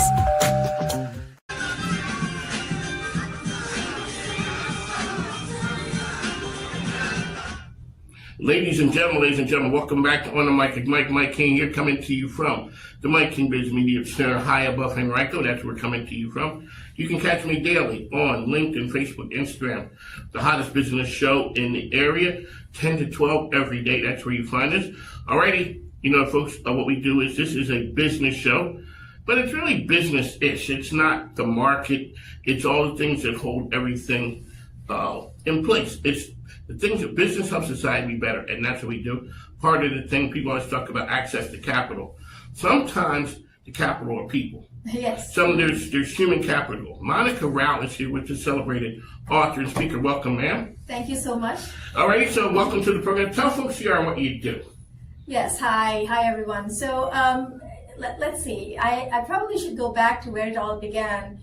We're going to take you back to 2010. That's when we had moved about 2009. We moved to Richmond, and 2010 is when things were sort of, lots was going on. Moved with a little child and another older son, and a big job that my husband had to take on in this city, and myself too, working at the university, and it was just getting so busy, so hectic, and didn't really have any time to take care of myself because I was so spread so thin, wearing multiple hats, as you all know. And anyway, I got sick, very, very sick. I was hospitalized. I was in the ICU for 2 weeks. And eventually what happened was I had multi-organ failure, which really stopped my life at that time. My heart completely stopped. And I had an amazing near-death experience from that. My soul left the body, went into this beautiful light space. And I can talk more about it if you'd like, but really, that was the basis for how my life changed and transformed. And as a result of that, a couple of years down the road, 4 years down the road, I incorporated Graphoria Inc., which is a marrying of two words. Graph comes from graphics. I'm an artist. I was raised as an artist. I went to training, commercial art, then graphic art, graphic design. And so then merging that with the word phoria comes from euphoria. That's something that explains how the body. Okay. Yes, and I'll talk more about it if you're like. But it's a beautiful experience, and that has really, really shaped me being who I am now. So you coach people. When you came back, did the light bulb come on and you knew what you had to do immediately, or was it a transformation process? There was a transformation process, clearly, and this is something that we don't talk about a whole lot, but yes, there was a transformation process, partly because when I came back in the body, it's a story in and of itself, but I came back in the body, I was released, got back home, I was in a bubble. They asked me to be in a bubble because of the illness that I had. My immune system was heavily compromised, and I couldn't be around people because of the heavy compromisation of my body. If anybody came to me, I would catch it immediately, and it would get my system into overdrive, and I'd go back to the ICU. So the illness I had, I don't mind sharing that with everybody. It's the acronym is HLH. The full form is hemophagocytic lymphohistiocytosis. So, ma'am, that is a mouthful. Sounds like Greek. Yeah, yes. Yes. And I said the same thing when I was diagnosed with it, but the diagnosis came along after the near-death experience. Up until that, 2 weeks into the hospital, there was no diagnosis. They couldn't figure out what was wrong with you. They did not know why you were there. No, but my symptoms were very generic. So it's like a high fever 3 weeks prior to being in the hospital, to landing in the hospital. Fever of 106 degrees. Spleen, which is on the left side of your flank there, enlarged, and I was doubled over. I couldn't stand upright. So organs were one by one already failing. It just, I didn't know about it. And so that, and then pains in the body right from the up top of the head, running down to the spinal column, bombs of pain, just excruciating, and just couldn't be. I wasn't eating anything, couldn't do anything, and I wasn't eating anything. I was like let's say I'm 5'8", about 5'8", and I was weighing 90 pounds. I was looking very emaciated. I couldn't keep food in my body, but I was completely aware and conscious. I wasn't in a comatose state. I was completely conscious. So when this happened, when this near-death experience took place, it was just absolutely amazing. And in that space, though, as I mentioned, I had so much of pain in the body, came back out of the body, and there was absolutely zero pain. That was why I didn't want to come back in the body. I just wanted to stay there. That. And this feeling of unconditional love was palpable. It's something that most of us don't experience, although I was lucky that I experienced that with my parents growing up, the unconditional love. But the same experience felt that, experienced there. The lights, the colors that I saw was just dazzling, like diamonds glistening, it's just absolutely gorgeous. But the most overarching, what it left me was the connection to all of humanity, and the connection to all of plants and animals and trees and mountains and water bodies and everything. How connected are we? Something we don't recognize when we're in this body, living in this world, is how much we feel like we're separated from everybody. Like, we feel we're separated from each other, we're separated from our family members, we're separated from all of humanity. But in that space, in that one moment, everything came together. And amazing. And you didn't, when you come back, you're like, oh wow, I'm here again. And how long did it kind of take you to say, okay, I want to go and find that kind of peace, that kind of tranquility? That's a great question, Mike. So as soon as I came back in the body, I felt very different. It's almost like I had the same, carcass, but I didn't feel like the same old me. Oh. Immediately, it was an instant shift in the body. But much more came about later because that transformation that you talked about earlier, that started unfolding later. Because what also happened is I brought that light, I saw that unconditional white light, the loving light that was outside of the body. That came back with me, yes. Which I didn't know what to make of it at that time, except something started shifting in me, but something started happening when I was feeling other people. And of course, it happened over a period of time, few months, because I was on heavy doses of steroids and other things I had to take that just to keep, in their understanding, keep me alive. But when I came back in the body, I knew I was already healed. That was the message I received, that I was home, two things. I was home, and then I would be healed. That if I came back in the body, it was a choice. I chose to come back, partly because I saw 6 figures. 3, my husband, my 2 children, my mother, my father, and my sister. Back then she lived in India, they lived in India. So imagine that the space, the consciousness can travel everywhere. It can be every place, no place in every place. But when we're in our physical bodies, right, we feel so confined in it, we feel so restricted that we can't seem to go any place because we've got to move our physical body to go someplace else. But in that spirit state, that's why they say it's omnipresent, it's everywhere. And that same energy traveled back in my body. And now that's what happened is through that transformation, I understood that this energy that exists, it's not only for me, it exists for everybody.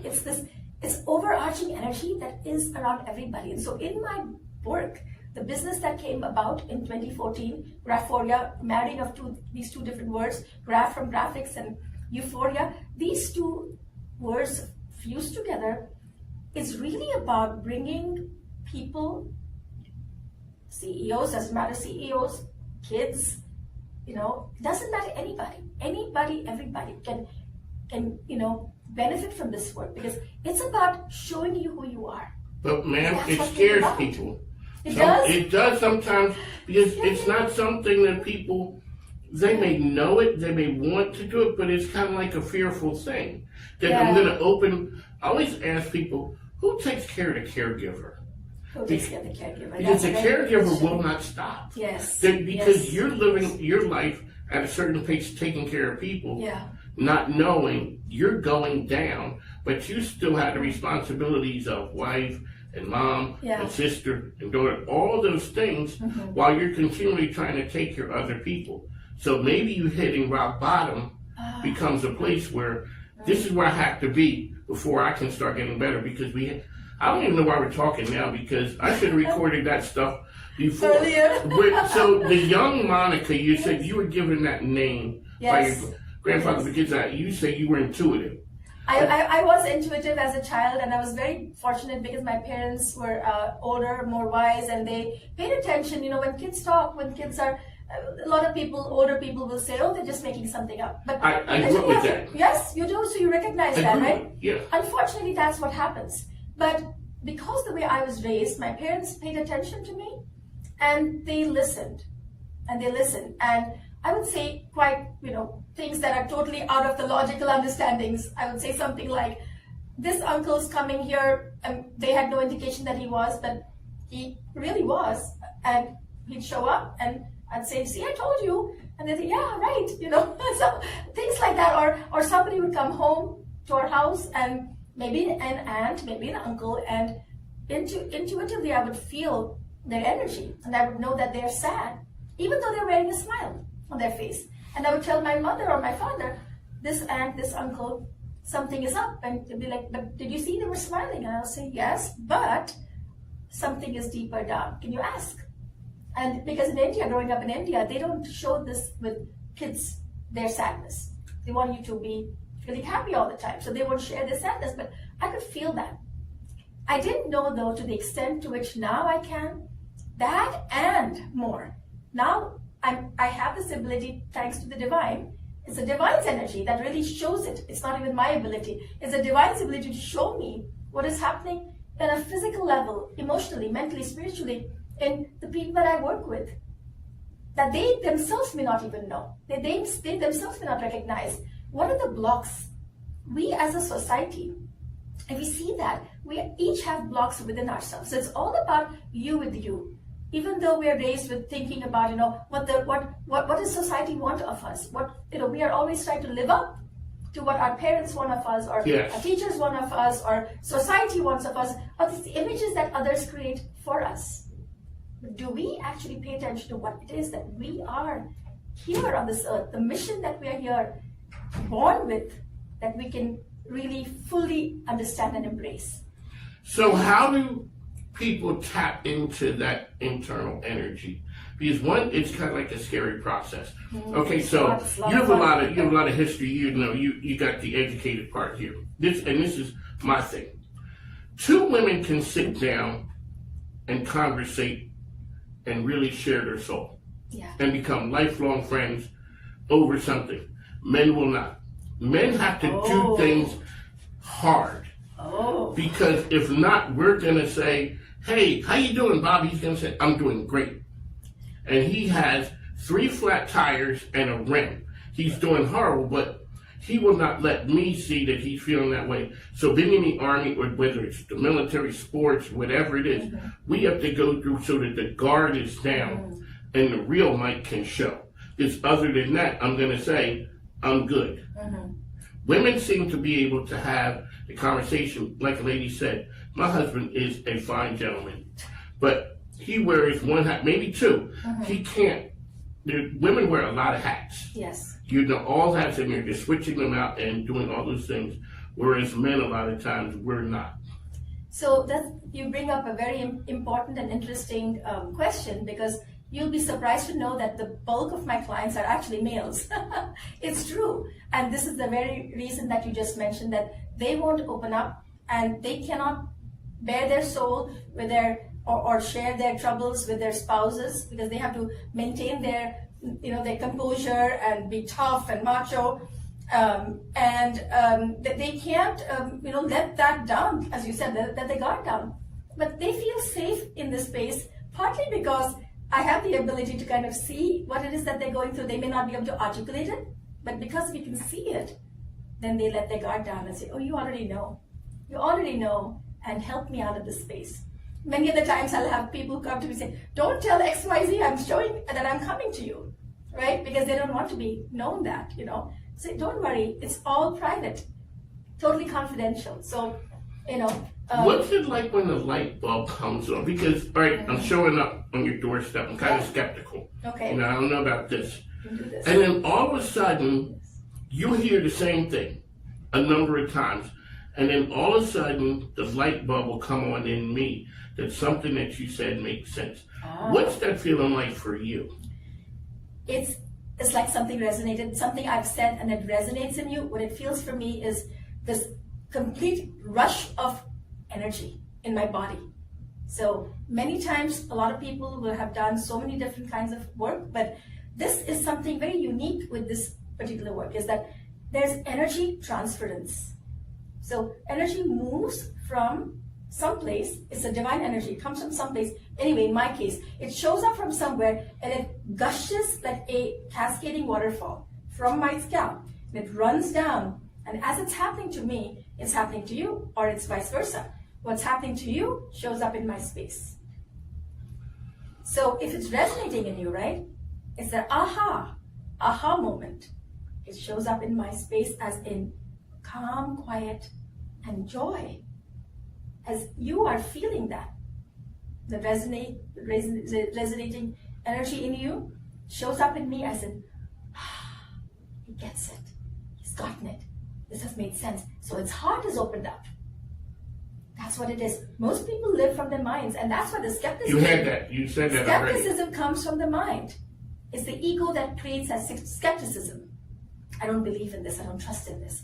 But if we tell you that you are already born with that ability to connect to the divine, it already exists. Just the fact that we are here.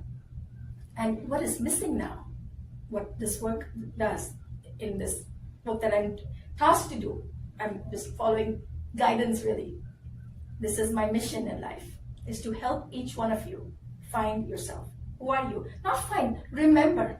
That's a better word. Remember, you already are that. You don't have to go find it. It's already there. Just have to pull out those layers. Oftentimes I'll talk to clients about looking at your life as a cross-section of an onion. Looking at the cross-section of an onion, you see the center core, and you see all these, skins tightly wound up.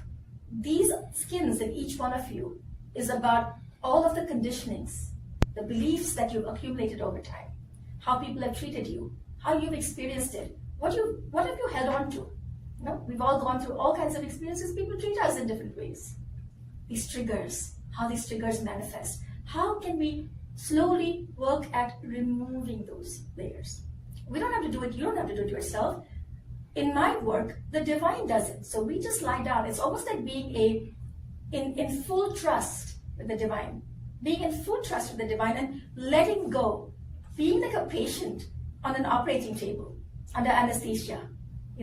Then your mind doesn't work in telling the doctor what he should do or she should do, right? So it's like that, being on that space in full trust.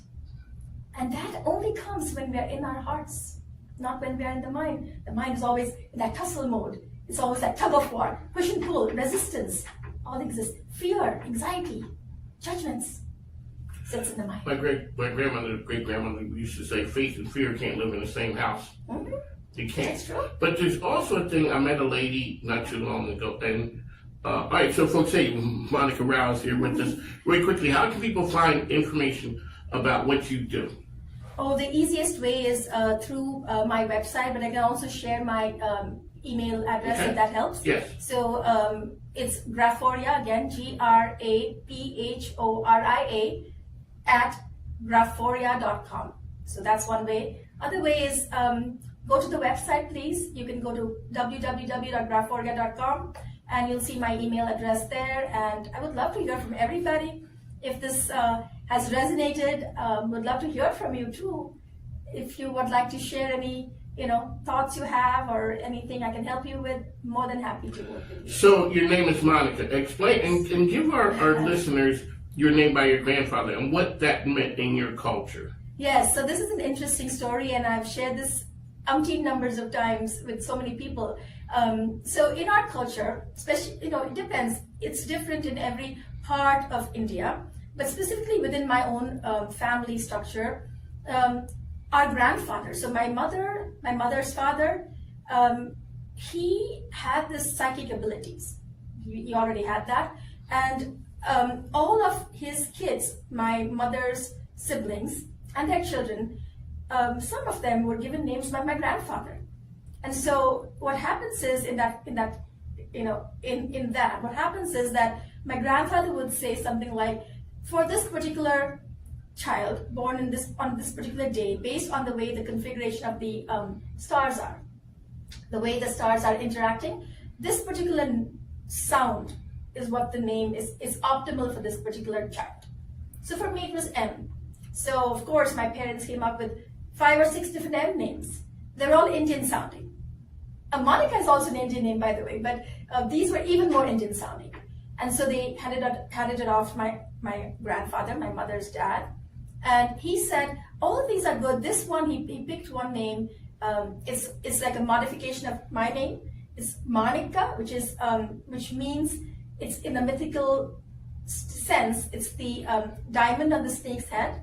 So Monica, Monica is the diamond. So that's one of the names that my parents came up with. And my grandfather said, I think you should name her Monica. It's the modification. So Monica, more westernized. And so, okay, they didn't ask any questions. That's what I was named, and that's it. But years later, I was curious about my name because my sister had a very Indian sounding name and everybody else had very Indian sounding names. And mine was Indian, but it just had this Western bent to it. And so I asked my grandfather, why did you call me that? Why was I named this name? And he said, because I knew that you wouldn't be living here forever in India. You'd be moving. And he actually said United States back then. So it was interesting. So when this was happening, I moved here, and I've been here since when I moved and haven't moved back. And interestingly enough, I get asked the same question here though. People will ask me oftentimes, what is your real name? And I say, my real name is Monica. Oh, but it's an American name. Well, it's an American name and an Indian name. I didn't know that part about being an Indian name. So had your grandfather ever been to the United States? Yes. Okay. Definitely. So he knew. He knew. Yes. He knew and had seen it. Yes. Okay, so you said he was intuitive as well. He was. When did you know that Grandpa had it like that? Like he was that guy? So we would hear stories from, he would travel, as you asked if he had traveled overseas many times. And we would hear stories that he would meet random people, like on the street or somewhere else, and he would just walk up to them and say things to them. We used to hear these stories, and they were accurate. And they would say, like, give me your number, and if this really happens, like, for example, somebody would get married to somebody else in this particular time, in 1 month, your daughter would get married. I'm like, oh, really? And will we find that person? No, because in Indian culture, it's more like arranged marriages, right? So the parents would say something like, oh, will we find somebody in 1 month? And no, it's just going to happen, you'll see. And then when it does happen, and when it did happen, they would reach out to my grandfather and say, well, you said it, and that really came true. So we knew that he had these abilities from before, and I thought that everybody had these abilities because I did too as a child. So, but it was different than it is now. The near-death experience actually opened up to something more on these emotional, spiritual, psychological, and physical levels, which was very different from that. So maybe it heightened it, I don't know. It just made it so much bigger than it is. And people will oftentimes tell me, well, did you take an MRI to figure that I have tumors here? How did you know that? I'm like, I don't know. The energies just tell me that. I don't know how I know that, but that's really what it is. It's that we all have access to it. I don't think it's only special for a few people. I think everybody has that ability. It's about opening that up. And in my work, in our work with clients, it's really helping them see who they are, showing them who they are, and really, really understanding that. The first question I ask a lot of people, do you know who you are? And they're like, what kind of a question is that? I'm like, no, it's true. Do you know who you are? No, people Most do not. people don't know. People do not know. Do not know. Because we live life, and myself included, we live life from the way others see of us. We don't really live it from the mission that the Creator has created, that we have created in that relationship when we are born. All it is, and you might, with what you're doing too, if I may share this, I know you're interviewing me, but I'm saying this to you, is that you have found that with what you're doing with your work, with how you're, showcasing people, you're bringing out the best in everybody. I think each one of us is here for that. We are, actually, I don't know who said this, but we are here to actually walk each other home. We're all together in this journey. And I think it's as a society, as a community, it is in our best interest to help each one and not be so competitive. That's something I feel that I want to always, really, I think we need to just really help each other, right? Help each other grow, show the best. As we are healing, we become that mirror to help other people also grow and shed those baggages that we talked about it earlier. The baggage, let that baggage go. Why people don't want to hold. People don't want to let it go. They're scared. They're scared. Even though it may not be great, but this is my stuff. I'm carrying this, and I don't know how to. Person does not like it is, and we're taking it with us because we don't know what it takes to let go of that. Let me ask you. So, business leaders, what does an engagement look like with you from like the business standpoint? Like, how long are engagements? What do people need to do? And when they show up at your doorstep, what are they trying to do? So a lot of the times, the bulk of the executives that show up, they are feeling, and I think it's not just executives, I think it's anybody and everybody. I think we're at this time frame in our lives where we are not feeling settled. There's just too much of chaos in our life, and maybe some people will say it's COVID related. Some people say it happened even before that. It's happening everywhere. I think as a human race, we're dealing with some kinds of this angst. So lots of people have anxiety. Lots of people are dealing with competition, and just wanting to find joy within themselves, not feeling settled. They have all the wealth. They have everything. We talked about it earlier. We have all the money in the world, right? But something we don't have is just simply knowing ourselves and that calmness, right? Peace. Don't we all desire that? Don't we all wish that? Peace within. So when a client comes in, a patient, client, kids, I work with all kinds, of people. There's no limitation on what it can do. Health, physical health, yes. So we work with people on physical health, and you may wonder, how do I do that? I'm not an MD, and I'm not. But what happens is the energy, the divine energy will work with you on a physical level and will help balance out the imbalances. So what happens? So in many ways, if a CEO shows up and he or she is dealing with a vexing issue, something happening in their business, they're trying to figure out an answer. Those answers shows up. So we can feel that is, that they're living life in a state of defense, constantly being attacked by people. So they're defending. It's like playing a game of basketball in real life, So there's no scoring happening on the board because everybody's living life on a defense state. But you know what that does? It actually drains your energy. People actually get so exhausted when they come. They are completely run down. They're trying to do everything. They're exercising, they're eating right, but there's still there's a disconnection. And that disconnection happens because we're doing all these things on the outside, like silos. We're doing it on the outside, but there's no inner connection. And that's what we are doing. We're building. It's not just Monica as a person who's doing the work. She is in a trusting relationship with the divine. And that energy works with each one in that space. And then you don't have to, you can be a skeptic. It's fine. I work with lots of skeptics. Yeah. They all become believers. Yeah, I became a believer. Yeah, I became a believer. Too many things say, too many times there's an answer to it. Talk about this, so I don't know what you want, I always call it like the touchy-feely community here in Richmond. It's pretty big. Yes. And it's active. Talk about what that's like, because you could go somewhere and it could be really competitive, and people do not want to hear those things. Yeah. But this area does not seem to be that way. This area meaning Richmond. Richmond, yes. Yeah, so yes, it can be competitive out there, but I think, after what I feel energetically, I feel like energetically there's been a massive shift. We moved here in 2009, and then now it's about 17, 18 years post. Richmond has seen tremendous changes. I'm sure you can attest to that as well, Mike. Such a massive shift in so many ways, not just in terms of the restaurants and the businesses that come here, but more in terms of humanity. I think we are all in that same mode of wanting better in our lives, right? And we want to see each other grow. And I think you are a big place, you and even my husband, I think we are, as a collective, I think we're all trying to walk each other home. Exactly what I was saying earlier is that's our job. That's our goal in life, to help each one. Because when others do well, the whole society is growing at the same time. And that's really where we are right now. I feel that in the energies of people. I actually feel it. It's not a wishful thinking. I feel it, that everybody's trying to do their bit to keep growing. And as we see that happening, they're open to this work. They're open to all kinds of work. But really bringing yourself back to yourself. From the outside, bringing more inside. From the mind, going to the heart.